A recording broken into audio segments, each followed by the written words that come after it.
ഓം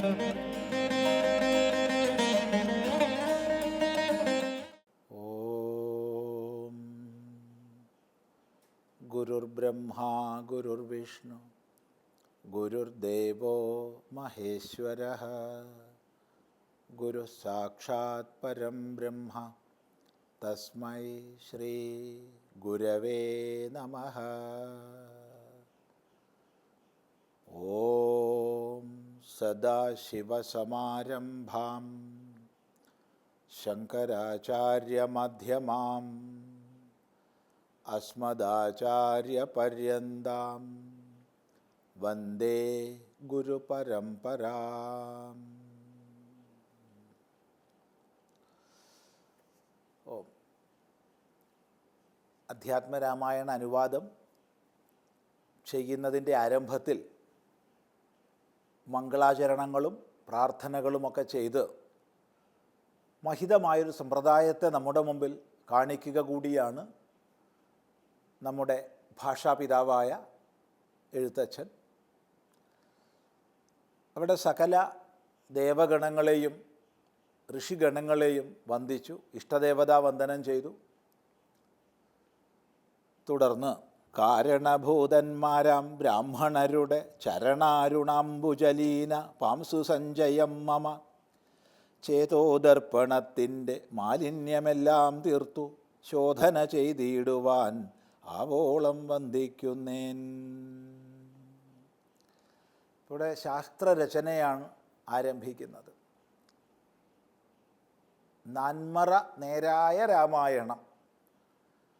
ആ രാമായണം തന്നെ ഭക്തി വേദാന്ത ശാസ്ത്ര സമാഹാരമെന്ന രീതിയിലാണ് അധ്യാത്മരാമായണമായി ചെയ്തിട്ടുള്ളത്. അതിനെയാണ് അനുവാദം ചെയ്യാൻ പോകുന്നത്. അതുകൊണ്ട് ദേവതകളും ഋഷിമാരും കൂടാതെ എല്ലാ ഗുരുനാഥന്മാരുടെയും അനുഗ്രഹം ഉണ്ടാവണം. അതുകൊണ്ട് എല്ലാ ഗുരുനാഥന്മാരെയും ഇവിടെ വന്ദിക്കുകയാണ്. കാരണഭൂതന്മാരാം ബ്രാഹ്മണരുടെ വിദ്യാപ്രചരണത്തിന് കാരണഭൂതന്മാർ ബ്രാഹ്മണന്മാരാണ്. ബ്രാഹ്മണരെന്നാൽ വേദജ്ഞന്മാർ. ബ്രഹ്മശബ്ദത്തിന് വേദമെന്നർത്ഥം. തദധീതേ തദ്വേദ, അതിനെ അറിയുന്നു, അതിനെ പഠിക്കുന്നു എന്ന അർത്ഥത്തിൽ വേദത്തെ പഠിക്കുന്നവർ, തദ്വര പഠിപ്പിക്കുന്നവർ, വേദത്തെ അറിഞ്ഞവർ, അവരെയാണ് ബ്രാഹ്മണരെന്ന് പറയുന്നത്. അങ്ങനെയുള്ളതായ ബ്രാഹ്മണരാണ് ഈ ശാസ്ത്ര സമ്പ്രദായത്തിന് കാരണഭൂതന്മാർ. അറിഞ്ഞവർ അറിയിക്കാതെ ഒളിപ്പിച്ച് വെച്ചിരുന്നെങ്കിൽ ഒരിക്കലും ശാസ്ത്രം ലോകത്തിൽ പ്രചരിക്കില്ലായിരുന്നു. അറിഞ്ഞവർ അറിയിച്ചത് കൊണ്ടാണ് പരമ്പരാഗതമായി ശാസ്ത്രം നിലനിൽക്കുന്നത്. അതുകൊണ്ട് ഇവിടെ കാരണഭൂതർ വിദ്വാൻമാർ തന്നെയാണ്. ശാസ്ത്രത്തെ വേദത്തെ സംരക്ഷിച്ച് പ്രചരിപ്പിച്ച വിദ്വാൻമാർ. അങ്ങനെ കാരണഭൂതന്മാരായ ബ്രാഹ്മണരുടെ വിദ്വാൻമാരുടെ ചരണാരുണാംബുജലീനപാംസു സഞ്ജയം, അരുണങ്ങളായ ചമന്ന പാദപത്മങ്ങളിൽ, പാദ അംബുജങ്ങളിൽ. ഇപ്പോൾ ഗുരുനാഥന്മാരുടെ പാദങ്ങളെ താമരയായിട്ട് കൽപ്പിച്ചു. ആ പാദതാമരകളിൽ, പാദകമലങ്ങളിൽ പറ്റിക്കിടക്കുന്ന പാംസു സഞ്ജയം, പൊടി, ഗുരുനാഥന്മാരുടെ പാദരേണുക്കൾ, അവിടുത്തെ പാദങ്ങളിലുള്ള പൊടിപടലങ്ങൾ. ആ പൊടിപടലങ്ങൾ മമ ചേതോദർപ്പണത്തിൻ്റെ മാലിന്യമെല്ലാം തീർത്ത്. ചേതോദർപ്പണം, ചേതസ്സാകുന്ന ബുദ്ധിയാകുന്ന ദർപ്പണം, കണ്ണാടി. സത്യത്തെ താൻ ഉണ്ടാക്കുകയല്ല, രാമചരിത്രം താൻ ഉണ്ടാക്കുകയല്ല. സത്യം സ്വതസിദ്ധമാണ്, രാമചരിതം ഉള്ളതാണ്. ആ സത്യത്തെ, ആ രാമചരിതത്തെ ഒരു ദർപ്പണത്തിലൂടെ പ്രകാശിപ്പിക്കുന്നത് പോലെ, അല്ലെങ്കിൽ പ്രതിഫലിപ്പിക്കുന്നത് പോലെ സജ്ജന ഹൃദയങ്ങളിലേക്ക് പ്രവേശിപ്പിക്കുകയാണ് താൻ ചെയ്യുന്നത്. അത് ശരിയായി ശുദ്ധമായി പ്രകാശിക്കണമെങ്കിൽ അഥവാ ലോകത്തിന് നൽകാൻ സാധിക്കണമെങ്കിൽ തൻ്റെ ബുദ്ധിയാകുന്ന അന്ധഃകരണമാകുന്ന കണ്ണാടി ശുദ്ധമായിരിക്കണം. അപ്പോൾ തൻ്റെ അന്ധഃകരണമാകുന്ന ബുദ്ധിയാകുന്ന കണ്ണാടി ശുദ്ധമായാൽ മാത്രമേ സത്യം സ്വതസിദ്ധമാണെങ്കിലും അതിനെ ലോകത്തിന് പകർന്നു നൽകാൻ കഴിയൂ. രാമചരിതം സ്വതസിദ്ധമാണെങ്കിലും അതിനെ ലോകത്തിന് പകർന്നു നൽകാൻ കഴിയൂ. അതുകൊണ്ട് എൻ്റെ ചേതസാകുന്ന ദർപ്പണത്തിൻ്റെ എല്ലാ മാലിന്യങ്ങളും നീക്കി ശോധന ചെയ്തിടുവാൻ ആവോളം വന്ദിക്കുന്നേൻ. ശോധന ചെയ്യുന്നതിന്, ശുദ്ധീകരിക്കുന്നതിന്, മാലിന്യങ്ങളെല്ലാം നീക്കി ശുദ്ധമാക്കുന്നതിന് ആവോളം എന്നാൽ കഴിയുന്നത്ര പരമാവധി ശരീര വാങ് മനസ്സുകളെ കൊണ്ട് പൂർണ്ണമായും ഞാനിതാ വന്ദിക്കുന്നു ബ്രാഹ്മണന്മാരെ, വിദ്വാൻമാരെ, ദ്വിജശ്രേഷ്ഠന്മാരെ ഞാനിതാ വന്ദിക്കുന്നു. ആധാരം നാനാജഗന്മയനാം ഭഗവാനും വേദമെന്നല്ലോ ഗുരുനാഥൻ താനരുൾ ചെയ്തു.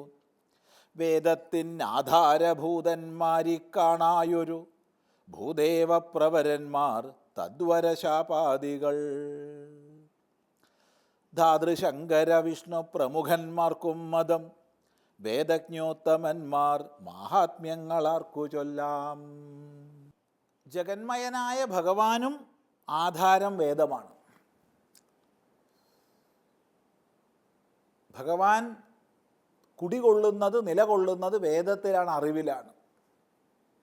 ഇപ്പം ജഗന്മയനായ ജഗരക്ഷകനായ ഭഗവാൻ വേദത്തിൽ നിലകൊള്ളുന്നു. അങ്ങനെയുള്ള വേദം ഗുരുനാഥൻ ഉപദേശിച്ചു, ലോകത്തിനായിക്കൊണ്ട് ഉപദേശിച്ചു. ആ ഗുരുനാഥൻ്റെ പരമ്പര, ഗുരുജനങ്ങളുടെ പരമ്പര, ജഗന്നാഥനും ആശ്രയഭൂതമായ വേദത്തെ സമൂഹത്തിന് പ്രചരിപ്പിക്കുന്നതായ പരമ്പര.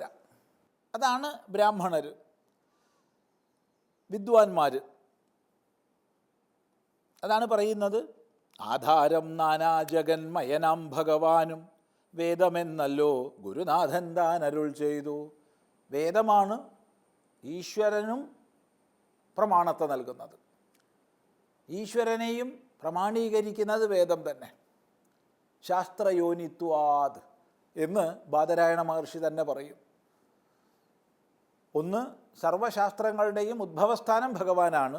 രണ്ട്, ബ്രഹ്മതത്വം ശാസ്ത്രത്താൽ സിദ്ധമാക്കപ്പെടുന്നതാകുന്നു, ശാസ്ത്രത്താൽ ബോധിക്കപ്പെടുന്നതാകുന്നു. അതുകൊണ്ട് പരമാത്മാവിനും ആധാരഭൂതമായത്, പരമാത്മബോധത്തെ നമുക്ക് പ്രദാനം ചെയ്യുന്നത് നിസ്സംശയം പറയാം വേദമാണ്. ആ വേദത്തെ ഉപദേശക്രമത്തിലൂടെ പ്രചരിപ്പിക്കുന്നവരായ വിദ്വാൻമാർ, ബ്രാഹ്മണന്മാർ, അവരാണ് ഈ കാണാകുന്ന ഭൂദേവപ്രവരന്മാർ. ഭൂദേവപ്രവരന്മാർ, ബ്രാഹ്മണോത്തമന്മാർ. വിദ്യ കൊണ്ടാണ് ഏറ്റവും ഉത്തമന്മാരാവുന്നത്. ഇവിടെ ശുദ്ധമായ അർത്ഥത്തിൽ ഇത് മനസ്സിലാക്കേണ്ടതാണ്. വിദ്യ കൊണ്ടാണ്, അല്ലാതെ ജന്മം കൊണ്ടോ പൂണൂലിട്ടത് കൊണ്ടോ ഒരാൾ ഭൂദേവനോ പ്രവരനോ ബ്രാഹ്മണനോ ആവില്ല. മറിച്ച് വേദത്തെ അറിഞ്ഞ്, വേദത്തെ അറിയിച്ച് ആ വേദപ്രചരണ പരമ്പരയുടെ കണ്ണിയാകുമ്പോഴാണ് ഒരാൾ ബ്രാഹ്മണനാകുന്നത്. അത് ശുദ്ധമായി മനസ്സിലാക്കേണ്ടതാണ്. അങ്ങനെയുള്ള ബ്രാഹ്മണോത്തമന്മാർ അവരാരാണ്? തദ്വരശാപാദികൾ. തദ്വരശാപാദികൾ, വരം നൽകാനും ശാപം നൽകാനും ശക്തിയോടുകൂടിയവർ, നിഗ്രഹാനുഗ്രഹ ശക്തികളോടുകൂടിയവർ. ജ്ഞാനിയായിരിക്കുന്നൊരു മഹാത്മാവിന്, വേദജ്ഞനായിരിക്കുന്നൊരു മഹാത്മാവിന് അനുഗ്രഹിക്കാനും കഴിയും, നിഗ്രഹിക്കാനും കഴിയും. അവിടുത്തെ ഓരോ പ്രീതിയും വരരൂപമായിട്ട് വരും, അവിടുത്തെ ഓരോ അപ്രീതിയും ശാപരൂപമായിട്ടും വരും. അവിടുന്ന് ആരെ ശപിച്ചാലും ഇല്ലെങ്കിലും, ആരെ അനുഗ്രഹിച്ചാലും ഇല്ലെങ്കിലും, അങ്ങനെ ആരുടെ സങ്കല്പത്തിലെ ശുഭാശുഭ ഭാവങ്ങൾ തന്നെ വരമായും ശാപമായും വരുമോ അവരെയാണ് ഇവിടെ വരശാപാദികൾ, തദ്വരശാപാദികൾ. വരത്തെയും ശാപത്തെയും നൽകാൻ ശക്തരായിട്ടുള്ള ബ്രാഹ്മണോത്തമന്മാർ. അവരെ ഞാനിതാ വന്ദിക്കുന്നു. എന്തിനാണ് വന്ദിക്കുന്നത്? ചേതോദർപ്പണത്തിൻ്റെ മാലിന്യമെല്ലാം തീർത്ത് ശോധനം ചെയ്യുവാൻ ഞാനിതാ ബ്രാഹ്മണോത്തമന്മാരായ വിദ്വാൻമാരെ ആവോളം വന്ദിക്കുകയാണ് എന്ന് പറഞ്ഞ് എല്ലാ വിദ്വാൻമാരെയും നമസ്കരിക്കുന്നു. ഓം.